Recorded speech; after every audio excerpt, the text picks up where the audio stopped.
бо ҳадафи ба таври муосир фароҳам овардани шароити арзандаи китобхонӣ дар доираи эълон гардидани соли 2025 ҳамчун соли фарҳанги китобхонӣ, корҳои таҷдиду азнавсозии муассисаи давлатии китобхонаи оммавии вилояти Хатлон ба номи Шамсиддини Шоҳин оғоз гардид. Раиси вилояти Хатлон Давлаталӣ Саид Баҳри бохабар шудан аз лоиҳаи ангоравӣ ба китобхонаи вилоятӣ ташриф оварданд. Зикр шуд ки корҳои таҷдиду азнавсозиро ҷамъияти дорои масъулияти маҳдуди ҷуръат ба дӯш дорад ва тибқи лоиҳа он бояд то соли хониш пурра аз навсозӣ гардад. ҳоло корҳои аз навсозӣ дар иншооти мазкур оғоз шудааст ва меъморон талош доранд онро ба таври муосир ва мувофиқ ба стандартҳои байналмилалӣ анҷом диҳанд. Зеро талаботи рӯз мебошад ки сокинон баҳри ҳар чиз зудтар дарёфти китоб бе сарфи зиёдтии вақту дигар сарбориҳо тавонанд адабиётҳои лозимии хешро пайдо созанд.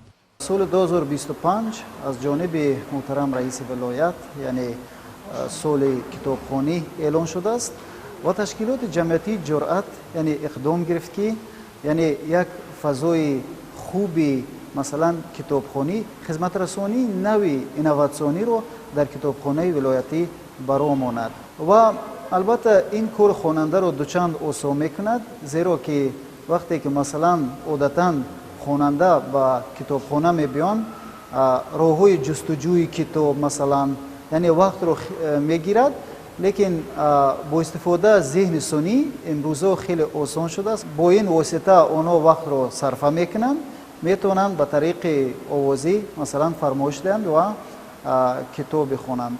тибқи иттилоъ баҳри аз навсозии иншоот 12 миллион сомонӣ пешбинӣ шудааст ва ҷиҳати босифат анҷом додани корҳои сохтмонӣ мутахассисони кордону ботаҷриба ҷалб шудаанд.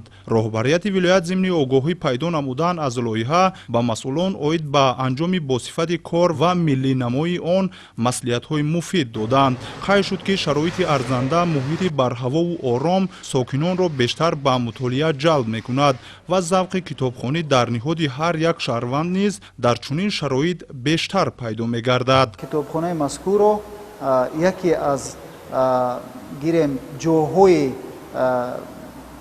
хуби масалан китобхонӣ яъне ташкил намоем. ин назир надорад, зеро ки намин иқдоме ки мо пеша кардаем дар миқёси Осиёи марказӣ ҳам яке аз иқдомҳои аввалин аст. дар идома раиси вилояти Хатлон Давлаталӣ Саид аз озорхонаи вилоятӣ дидан карданд. дар ин иншооти фарҳангию таърихӣ беш аз 6000 нигора ва экспонату дигар бозёфтҳо гирд оварда шудааст ки бархеашон мансубият ба асрҳои 1-2 пеш аз мелод мебошанд. зимни ошноӣ аз гӯшаҳои осорхона роҳбарияти вилоят ба масъулон ҷиҳати тағйир додани ҷойгирнамои ёдгориҳо, гӯшаву дигар бозёфтҳо ва диққат ҷалб шудан тавсияҳои судманд доданд. зеро осорхона макони фарҳангие мебошад ки дар он таърихи гузаштаи миллат ниҳон аст ва аз он насли имрӯзу фардо ошно мегардад.